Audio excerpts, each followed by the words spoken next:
Bonsoir à tous, merci de suivre RTI 1 ce mercredi 22 août.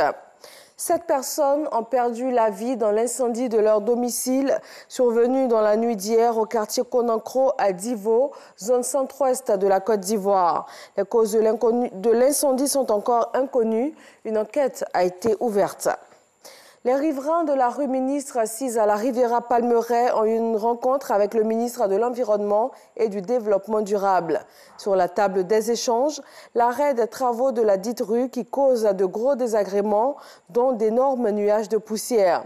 Une des actions immédiates proposées par le ministre, l'arrosage permanent de la voie en attendant la reprise des travaux. Dans le domaine agricole, les paysans de 20 coopératives des zones de production caféière de la Côte d'Ivoire ont reçu 10 500 000 plants de café pour la campagne d'août 2018. Il est essentiellement question de redynamiser la production caféière ivoirienne, l'un des axes du programme de relance de la caféiculture initié depuis 2012. Nadia Edja et Jean-Jacques Kwame. 20 coopératives de producteurs bénéficient de ces 10 500 000 plants de café, des semences améliorées avec un rendement avoisinant les 2,5 tonnes. Elles ont été produites par les paysans eux-mêmes dans le cadre d'un programme de relance de la caféiculture.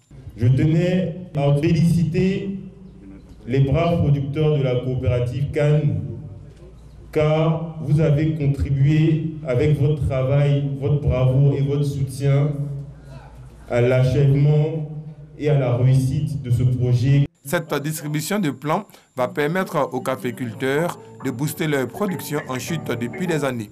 En effet, de 350 000 tonnes par an dans les années 1985, la production se stabilise aujourd'hui en moyenne à 100 000 tonnes par an, soit une baisse d'environ 70%, d'où la mobilisation des différents acteurs pour juguler cette chute. Le Conseil Café Cacao s'appelle à soutenir le programme de la caféiculture en Côte d'Ivoire, principalement en boostant ce programme parce que nous avons mis en place l'appel à relance caféière. Aujourd'hui, au sein du Conseil Café Cacao, nous voulons atteindre d'ici 2020 500 000 tonnes par an. Le programme de développement durable dans la filière café, initié depuis 2012, a permis la formation de 15 000 paysans aux bonnes pratiques, la création de 2300 hectares de nouvelles plantations et l'octroi d'environ 100 machines décortiqueuses à des coopératives de paysans.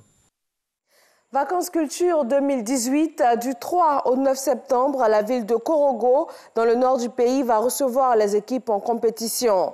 Pendant 5 jours, les compétiteurs des 32 régions du pays vont présenter les atouts culturels et les potentialités des jeunes de leurs régions respectives. 700 festivaliers sont attendus pour une quinzaine de disciplines, dont l'humour, une discipline introduite cette année. La justice zimbabwéenne se penche ce 22 août sur l'élection contestée du président Emmerson Mnangagwa. Pour ce premier scrutin sans l'ex-président Robert Mugabe, le chef de l'État a été élu avec 50,8% des voix. L'opposition parle de fraude et demande l'annulation du scrutin. La Cour constitutionnelle examine donc cette requête à partir de ce 22 août. À Madagascar, 36 candidats vont prendre part à l'élection présidentielle du 7 novembre. La Haute Cour constitutionnelle a rendu sa décision ce mercredi 22 août. Elle a invalidé la candidature de 10 prétendants, dont le fils de l'ancien président Philibert Tsiranana. Les États-Unis ont annoncé début août de nouvelles sanctions économiques visant la Russie en lien avec l'empoisonnement d'un ex-espion russe au Royaume-Uni. Ces restrictions portant sur l'exportation de certains produits technologiques sont entrées en vigueur ce mercredi.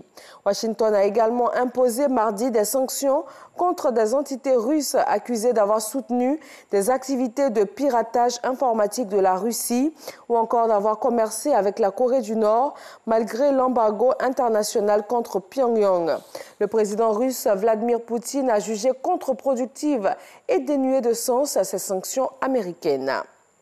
Merci de votre attention. Retrouvez tout de suite l'info régionale. Quant à moi, je reviens pour le journal de 20h. À tout à l'heure.